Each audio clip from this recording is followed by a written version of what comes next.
Mas agora, nesse momento, para começar a conversa, para colocar a bola no chão e começar um toque de bola, eu chamo o Leandro Gabiati, que é um especialista em política nacional. Estou falando de bola, ele está rindo ali porque ele é argentino. E um argentino brasileiro se acha um bom jogador de futebol. Agora a gente não vai falar sobre futebol, não, Gabiati. A gente vai falar sobre essas eleições nos Estados Unidos. É importante trazer aqui porque o bolsonarismo, de certa forma, começou a festejar a vitória de Milley. E agora Trump começa a avançar de fato nessa corrida nos Estados Unidos e, mais uma vez, os bolsonaristas vão tentar pegar carona no eventual vitória de Trump. E por quê? Gabiati, obrigado pela presença mais uma vez. É sempre bom vê-lo sorrindo e com comentários certeiros aqui pra gente. Grande Leonardo, boa tarde a você, aos ouvintes aqui, ouvintes, né? E também quem nos vê, né? Bom, sempre prazer estar contigo e poder falar de política, né? Em alto nível, né? Você sempre consegue questionar no rumo certo, isso aí facilita muito a nossa resposta, a nossa análise aqui. Bom, tinha uma grande questão aqui nessa corrida dos Estados Unidos, corrida presidencial, e a dúvida passava justamente pelos problemas jurídicos que o Trump vinha tendo em relação a essa acusação de ele ter participado, ter se envolvido em conspiração contra o Estado, né? Algo que é punido por lei para quem já ocupou cargo público, né? E, na verdade, a defesa do Trump, que trabalhou muito bem, tem que ser elogiada, ela vinha tentando adiar qualquer tipo de decisão, né? Na verdade, nas instâncias inferiores, apostando justamente numa decisão final da Corte Suprema dos Estados Unidos, que foi o que aconteceu. A Corte acabou se posicionando no caso específico do Colorado, né, em que um grupo, você olha só o paradoxo, um grupo de republicanos contrários a Trump entraram, né, com processo questionando a possibilidade do candidato concorrer no estado, né, e essa ação se repetiu também em outros estados como Maine e Illinois, né. Agora a Corte Suprema se posiciona, libera o candidato para concorrer no Colorado, por tabela também estará apto para poder disputar essa candidatura dos republicanos nos outros estados também, e numa data, Leonardo, muito importante, que é a um dia da super terça, que se eu tenho informação correta aqui, será amanhã, dia 5 de março, em que acontecem várias disputas, né, prévias, né, em diversos estados ao mesmo tempo, ou seja, a reta final das primárias, né, nos Estados Unidos, e o Trump tem uma notícia muito positiva, justamente um dia antes dessa data relevante, o Trump certamente comemorando e muito feliz por essa decisão da Suprema Corte. Sim, Gabiati, eu estou aqui agora com a Patrícia Vasconcelos, que é correspondente do SBT nos Estados Unidos. Patrícia, muito obrigado aqui pela gentileza mais uma vez aqui no Poder Expresso, aqui no SBT News. Pergunto a você, Patrícia, Trump está liberado. O que é que significa isso? Tem mais alguns passos? E já pergunto para você, saiu uma pesquisa hoje do New York Times que acaba pressionando ali o Biden nessa disputa. Mais uma vez, muito obrigado pela presença. Queria um pouco dessa análise para você, desse cenário agora, dessa campanha, com essa notícia de hoje, Patrícia. Boa tarde, Léo. Boa tarde a todos que acompanham o SBT News agora. Bom, primeiro o que muda, né, na campanha, na corrida eleitoral. Com essa decisão da Suprema Corte, acho que a gente pode dizer que o Donald Trump está liberado realmente para concorrer de igual para igual com Joe Biden, que muito provavelmente será o candidato escolhido pelo Partido Democrata a concorrer aqui a Casa Branca, ele tenta a reeleição.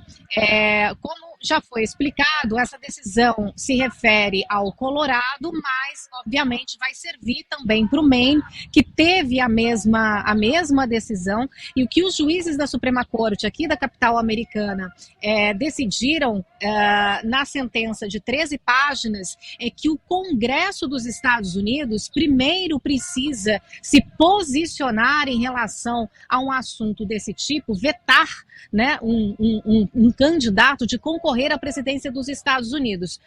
Os juízes da mais alta instância aqui dos Estados Unidos decidiram que não cabe a um só estado, no caso o Colorado, o caso do Colorado foi o que foi julgado primeiro, não cabe a um só estado decidir, né, sobre quem ou quem não pode concorrer à cadeira de presidente dos Estados Unidos. Então, é uma decisão já na mais alta instância que servirá a outros estados. Então, esse, Leonardo, seria, acho que, o principal problema do Trump, caso a decisão fosse diferente, né? Se o nome dele pudesse ser vetado de alguns estados, aí ele entraria realmente com muita desvantagem na competição. Podendo estar nas cédulas dos 50 estados americanos, os processos criminais que o Trump enfrenta, que são 4, caso ele seja condenado, a condenação nesses processos criminais, um deles corre aqui na capital americana, não impedirá que ele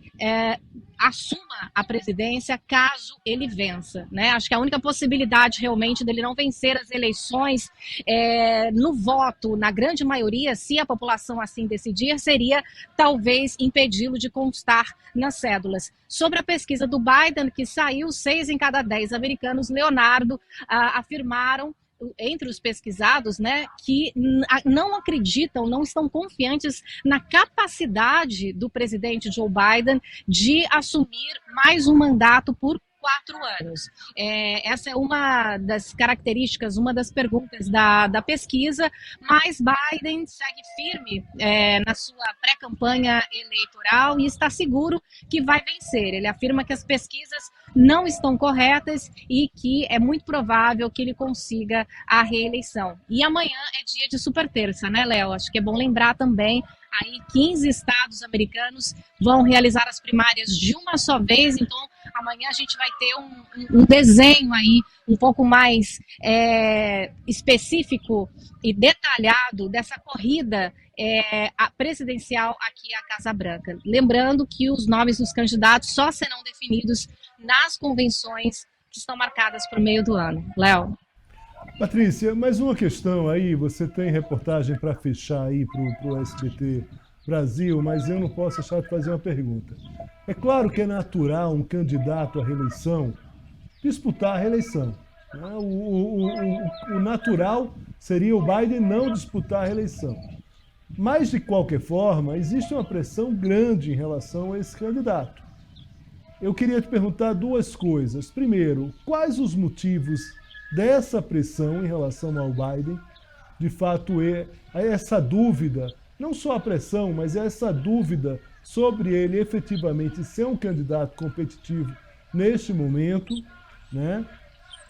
E também, se em determinado momento não existiu nenhum candidato democrata que pudesse fazer frente ao Biden. Quer dizer, o que se vê nesse momento na disputa, tentando resumir aqui a pergunta, Patrícia, é o seguinte: Biden, mesmo com parte das pessoas, parte dos analistas, parte do eleitorado duvidando da capacidade eleitoral dele, ele de fato é o candidato mais forte pela ausência, inclusive, de outros nomes. É isso, Paty? Isso. É isso. Acho que é possível a gente ver 2 realidades, Léo. Uma do eleitorado, do eleitor, que demonstra grande parte dúvidas e isso é refletido na pressão a qual você se referiu em relação à capacidade do atual presidente de continuar aqui. Eu estou nos jardins da Casa Branca, né? Que a grande parte, pelo menos nessa pesquisa, duvida da capacidade do Biden de seguir. Por que essa pressão? Você perguntou, é um candidato forte? Essa pressão é, na verdade, reflexo do que pensa realmente parte do eleitorado democrata, que apesar de ter esse pensamento, as pesquisas também mostram que num confronto entre Biden e Trump, os democratas escolherão Biden. Nas primárias, em alguns estados, a gente teve o caso recente que muitos eleitores, eles declararam voto no partido, mas não declararam voto no Biden, por conta da postura do atual presidente em relação à guerra entre Israel e Hamas. Então, existe essa pressão de parte do eleitorado democrata, muitos jovens democratas, eleitores com idade inferior a 30 anos de idade, não estão realmente contentes com o nome de Biden para ser o candidato do Partido Democrata. A outra realidade é a realidade dentro do partido, que mostra uma união, mostra uma coesão, né? Não existe ali uma ruptura dentro do partido para tentar bombar o nome de um oponente, né? Para incentivar um outro nome a fazer frente a Biden. Então a gente vê uma coesão dentro do Partido Democrata e uma vontade para que Joe Biden seja realmente o nome para representar o partido nessa corrida eleitoral. As eleições estão marcadas para novembro. Então o Partido Democrata mostra uma coesão. Existem outros nomes que até constam nas cédulas, mas não fazem frente a Biden, e o eleitor sabendo, né, acho que talvez já influenciado por isso também, pelas pesquisas que mostram que ele é o nome mais forte, acabam aceitando essa realidade, né? É o nome de Joe Biden que temos. Só se algo muito espetacular acontecer, Leonardo, entre agora, a gente já está no mês de março, até essas convenções que estão marcadas, a convenção democrata, que está marcada para o meio do ano, só se algo muito extraordinário acontecer dentro do Partido Democrata para que Biden não seja aí o indicado, mas definitivamente não é esse o cenário que a gente vê. Então eu respondo a sua pergunta analisando que é reflexo de uma coesão dentro do Partido Democrata, existe uma vontade dentro do partido, entre as principais lideranças, de que ele seja o nome que represente o Partido Democrata nessa campanha, mas há uma pressão externa que é reflexo da expressão popular. Eu não sei se dá para ouvir vocês aí no áudio que existe gritos de protesto, não sei se dá para ouvir. Dá para ouvir sim, dá para ouvir sim, Patrícia, dá para ouvir. Eu estou aqui na parte interna da Casa Branca, na área que é reservada aos jornalistas, né? Não tem nada impedindo que a gente chegue até ali, mas tem uma grade aqui do meu lado direito que dá para a praça. Então há uma manifestação relativamente pequena, mas há uma manifestação de americanos que protestam contra a ação dessa administração em relação a Gaza. Pedindo cessar-fogo, estão dizendo não ao bombardeio da população em Gaza. Então é algo assim que frequentemente acontece aqui na capital, frequentemente acontece aqui na porta da Casa Branca, e é a expressão de parte da sociedade, Léo. E é isso que se refere, esses gritos aí que vocês estão ouvindo. Tudo bem, Patrícia, muito obrigado pela gentileza, pela simpatia, pelas informações. Bom trabalho para você e até a próxima aqui. Obrigada, boa tarde.